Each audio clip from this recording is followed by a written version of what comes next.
Car दोस्तों, easy way learning channel पर एक बार आपका पुनः स्वागत है। आज हम संसद से संबंधित महत्वपूर्ण परीक्षा उपयोगी बिंदुओं को लेकर उपस्थित हुए हैं। तो दोस्तों शुरू करते हैं। संविधान के किस अनुच्छेद के अंतर्गत धन विधेयक को परिभाषित किया गया है? अनुच्छेद 110 के अंतर्गत धन विधेयक को परिभाषित किया गया है। लोकसभा अध्यक्ष अपना त्यागपत्र किसे सौंपता है? लोकसभा अध्यक्ष अपना त्यागपत्र लोकसभा उपाध्यक्ष को सौंपता है। संविधान के अनुच्छेद 82 के अनुसार लोकसभा की सीटों का राज्य के मध्य आवंटन किस वर्ष की जनगणना के आधार पर किया गया है? वर्ष 1971 की जनगणना के आधार पर किया गया है। यानी संविधान के अनुच्छेद 82 के अनुसार लोकसभा की सीटों का राज्यों के मध्य आवंटन वर्ष 1971 की जनगणना के आधार पर किया गया है। भारत में लोकसभा का अध्यक्ष लोकसभा सदस्यों में से ही चयनित किया जाता है। राज्यसभा की एकांतिक शक्ति के अंतर्गत कौन सा अनुच्छेद आता है? अनुच्छेद 249, जो कि राज्यसभा की एकांतिक शक्ति के अंतर्गत आता है।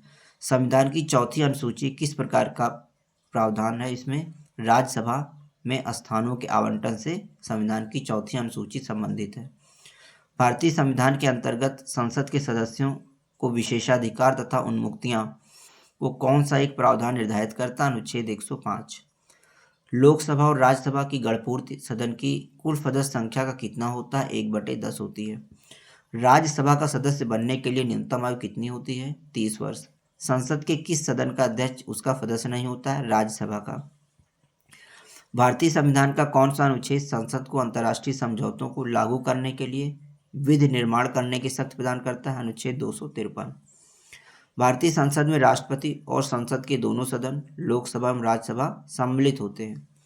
लोकसभा में राज्यवार सीटों का आवंटन वर्ष 1971 की जनगणना पर आधारित है। यह निर्धारण किस वर्ष तक यथावत रहेगा?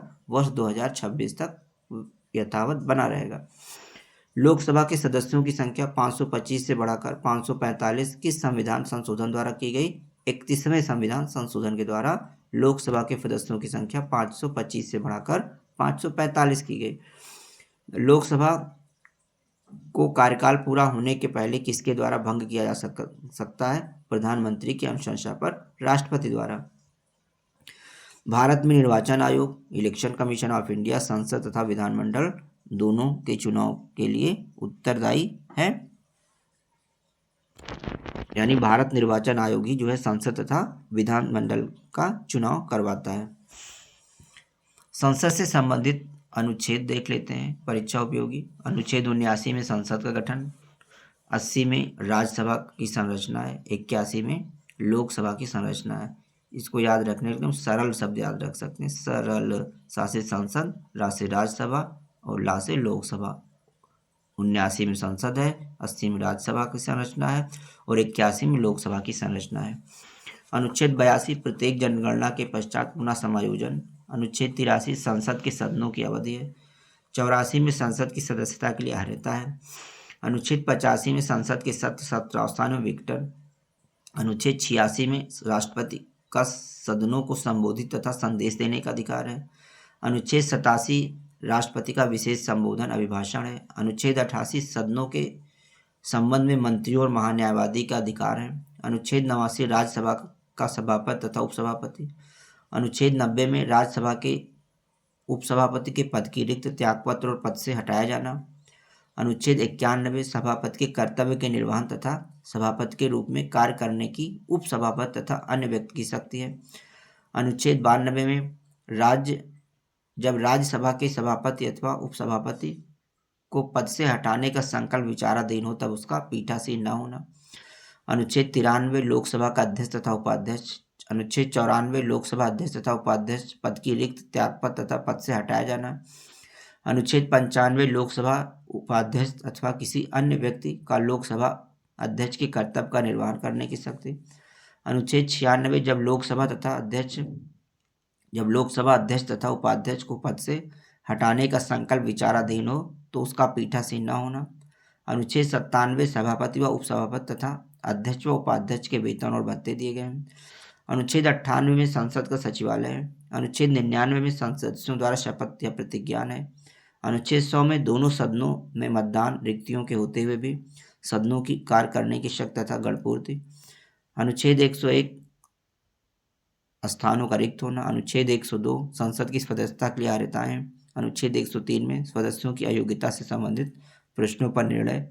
और अनुच्छेद 104 है कि अनुच्छेद 99 के अंतर्गत शपथ न लेने या प्रतिज्ञान करने से पहले आहरित न होते हुए अथवा निरस्त किए जाने पर सदन में बैठने तथा मतदान करने पर दंड। किस राज्य में लोकसभा में अनुसूचित जनजातियों के लिए सर्वाधिक सीटें आरक्षित हैं? मध्य प्रदेश में 6 सीटें आरक्षित हैं। लोकसभा का कार्यकाल आपातकाल की घोषणा के दौरान एक बार में 1 वर्ष तक के लिए बढ़ाया जा सकता है। लोकसभा में 2 आंग्ल भारतीय सदस्य कौन मनोनीत करता है? भारत का राष्ट्रपति। 104वें संविधान संशोधन अधिनियम 2019 के द्वारा आंग्ल भारतीय समुदाय से संबंधित व्यवस्था को निर्धारित तिथि 25 जनवरी 2020 से आगे नहीं बढ़ाया गया है। यानी अब जो है लोकसभा में आंग्ल भारतीय सदस्यों के मनोनीत करने के प्रावधान को समाप्त कर दिया गया है 104वें संविधान संशोधन अधिनियम 2019 के तहत। लोकसभा चुनाव में निर्वाचित होने के लिए किसी व्यक्ति की न्यूनतम आयु कितनी निर्धारित की गई है? 25 वर्ष। लोकसभा व राज्यसभा के सर्वाधिक प्रतिनिधि भारत के किस राज्य से आते हैं? उत्तर प्रदेश से आते हैं। उत्तर प्रदेश के पश्चात लोकसभा में सर्वाधिक सीटें किस राज्य में हैं? महाराष्ट्र में 48 सीटें हैं। राज्यसभा एक स्थायी सदन है क्योंकि इसे विघटित या समाप्त नहीं किया जा सकता है। क्षेत्रफल की दृष्टि से सबसे बड़ा लोकसभा निर्वाचन क्षेत्र कौन सा है? लद्दाख है। परिसीमन के पश्चात उत्तर प्रदेश में मतदाताओं की संख्या की दृष्टि से सबसे बड़ा लोकसभा क्षेत्र कौन सा है? उन्नाव, उत्तर प्रदेश। लोकसभा का पहला आम चुनाव किस वर्ष हुआ था? 25 अक्टूबर 1951 से 21 फरवरी 1952 के मध्य। अब देख लेते हैं कि भारत की संचित निधि पर भारित व्यय क्या क्या है। राष्ट्रपति के वेतन भत्ते एवं उनसे संबंधित अन्य व्यय, राज्यसभा के सभापति, उपसभापति, लोकसभा के अध्यक्ष और उपाध्यक्ष के वेतन और भत्ते, ऐसे ऋण या भार जिनका दायित्व भारत सरकार पर है, उच्चतम न्यायालय के न्यायाधीशों के वेतन भत्ते एवं पेंशन तथा उच्च न्यायालय के न्यायाधीशों की पेंशन, भारत के नियंत्रक एवं महालेखा परीक्षक का वेतन भत्ते एवं पेंशन, ऐसे अन्य व्यय जो संविधान अथवा संसद द्वारा निर्मित किसी विधि द्वारा इस संबंध में भारित घोषित किए जाएं। यदि लोकसभा के सभी सदस्य बहुमत से संकल्प पारित कर दें तो लोकसभा अध्यक्ष को उनके कार्यकाल की समाप्ति के पूर्व उसके पद से हटाया जा सकता है। एक वर्ष में लोकसभा के कम से कम कितने सत्र बुलाए जाते हैं? 2। राज्यसभा के सदस्य का कार्यकाल कितने वर्ष का होता है? 6 वर्ष का। प्रोटेम स्पीकर की नियुक्ति राष्ट्रपति द्वारा की जाती है। उसका कर्तव्य नवनिर्वाचित लोकसभा सदस्यों को शपथ दिलाना है। 18वीं लोकसभा में प्रोटेम स्पीकर भर्तृहरि महताब हैं। लोकसभा अध्यक्ष स्पीकर अपने निर्णायक मत का प्रयोग कब करते हैं? किसी विधेयक या प्रस्ताव के पक्ष एवं विपक्ष के बराबर मत होने की स्थिति में करते हैं। लोकसभा के प्रथम अध्यक्ष कौन थे? जीवी मावलंकर लोकसभा के प्रथम अध्यक्ष थे। लोक लेखा समिति नियंत्रक एवं महालेखा परीक्षक की रिपोर्ट की जांच करती है तथा उस पर अंतिम रिपोर्ट तैयार करके संसद को पटल पर रखती है। लोक लेखा समिति नियंत्रक एवं महालेखा परीक्षक की रिपोर्ट की जांच करती है तथा उस पर अंतिम रिपोर्ट तैयार कर संसद के पटल पर रखती है। प्राक्कलन समिति का कार्यकाल कितना होता है? 1 वर्ष का होता है। राज्यसभा के सदस्य किसके द्वारा चुने जाते हैं? राज्यों की विधानसभाओं के द्वारा राज्यसभा के सदस्य चुने जाते हैं। अब देख लेते हैं नया संसद भवन। 28 मई 2023 को प्रधानमंत्री नरेंद्र मोदी ने नवनिर्मित संसद भवन का उद्घाटन किया। सेंट्रल विस्टा पुनर्विकास परियोजना के अंतर्गत निर्मित इस त्रिकोणीय आकार के 4 मंजिला संसद भवन का निर्मित क्षेत्र 64,500 वर्ग मीटर है। इसके 3 मुख्य द्वार हैं, ज्ञान द्वार, शक्ति द्वार और कर्म द्वार। इसमें राज्यसभा में बैठने की क्षमता 384 और लोकसभा में बैठने की क्षमता 888 है। संयुक्त संसद अधिवेशन में बैठने की व्यवस्था 1272 है। लोकसभा का आंतरिक हिस्सा राष्ट्रीय पक्षी मोर पर तथा राज्यसभा का आंतरिक हिस्सा राष्ट्रीय फूल कमल पर आधारित है। संसद परिसर में राष्ट्रीय वृक्ष बरगद स्थापित है। पुराने संसद भवन को अब संविधान सदन के नाम से जाना जाएगा। दोस्तों, प्रत्येक वित्त विधेयक धन विधेयक नहीं होता है, परंतु प्रत्येक धन विधेयक वित्त विधेयक होता है। अगला क्वेश्चन है कि विशेषाधिकार समिति में दोनों सदनों से कुल कितने सदस्य होते हैं। विशेषाधिकार समिति में दोनों सदनों से कुल 25 सदस्य होते हैं। लोकसभा से 15 सदस्य और राज्यसभा से 10 सदस्य। संसद में सरकारी विधेयक मंत्री द्वारा, जबकि गैर सरकारी विधेयक मंत्री के अतिरिक्त किसी भी सदस्य द्वारा प्रस्तुत किए जा सकते हैं।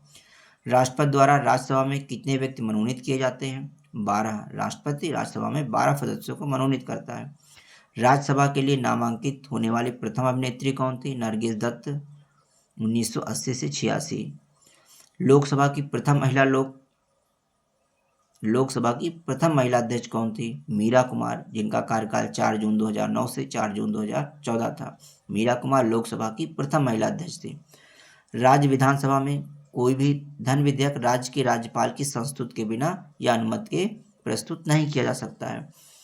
वे प्रथम लोकसभा अध्यक्ष कौन थे जिनके विरुद्ध लोकसभा में अविश्वास प्रस्ताव नॉन कॉन्फिडेंस मोशन लाया गया। जीवी मावलंकर। लोकसभा का सचिवालय किसके नियंत्रण में होता है। लोकसभा का सचिवालय लोकसभा अध्यक्ष के नियंत्रण में होता है। भारतीय राजनीतिक व्यवस्था में कौन सर्वोच्च है। संविधान। भारत की संसदीय प्रणाली किस मॉडल पर आधारित है। भारत की संसदीय प्रणाली ब्रिटेन के वेस्टमिंस्टर मॉडल पर आधारित है। अब साधारण विधेयक और धन विधेयक में अंतर देख लेते हैं। साधारण विधेयक ऑर्डिनरी बिल और धन विधेयक मनी बिल। साधारण विधेयक लोकसभा या राज्यसभा में कहीं भी प्रस्तावित किया जा सकता है, जबकि धन विधेयक केवल लोकसभा में ही प्रस्तावित किया जा सकता है। साधारण विधेयक को मंत्री अथवा गैर सरकारी सदस्य दोनों द्वारा प्रस्तुत किया जा सकता है, जबकि धन विधेयक केवल सरकार के किसी मंत्री द्वारा ही प्रस्तुत किया जा सकता है। साधारण विधेयक सदन में प्रस्तुत करने से पूर्व राष्ट्रपति की अनुमति आवश्यक नहीं होती है, जबकि धन विधेयक को प्रस्तुत करने से पूर्व राष्ट्रपति की संस्तुति आवश्यक होता है। साधारण विधेयक राज्यसभा द्वारा संशोधित या अस्वीकृत किया जा सकता है, जबकि धन विधेयक इसे राज्यसभा द्वारा संशोधित या अस्वीकृत नहीं किया जा सकता है। पांचवा अंतर है कि साधारण विधेयक राज्यसभा अधिकतम 6 माह के लिए रोक सकती है, जबकि धन विधेयक को राज्यसभा अधिकतम 14 दिनों तक ही रोक सकती है।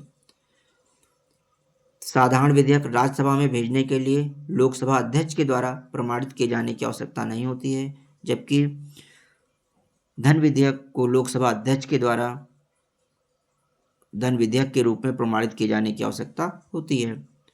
साधारण विधेयक सदनों में असहमत की स्थिति में राष्ट्रपति दोनों सदनों की संयुक्त बैठक बुला सकता है। इसे दोनों सदनों में पारित होने के बाद राष्ट्रपति के हस्ताक्षर के लिए भेजा जाता है, जबकि धन विधेयक में दोनों सदनों के बीच असहमति का कोई अवसर नहीं होता है, इसलिए संयुक्त बैठक का कोई प्रावधान नहीं है।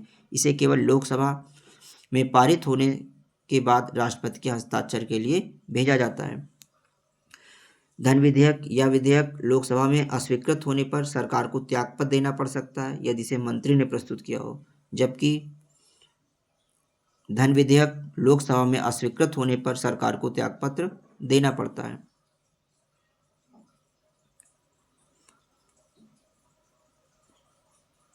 और साधारण विधेयक को राष्ट्रपति द्वारा स्वीकृत या अस्वीकृत किया जा सकता है अथवा पुनर्विचार के लिए भेजा जा सकता है, जबकि धन विधेयक को राष्ट्रपति द्वारा स्वीकृत या अस्वीकृत किया जा सकता है, परंतु पुनर्विचार के लिए नहीं लौटाया जा सकता है।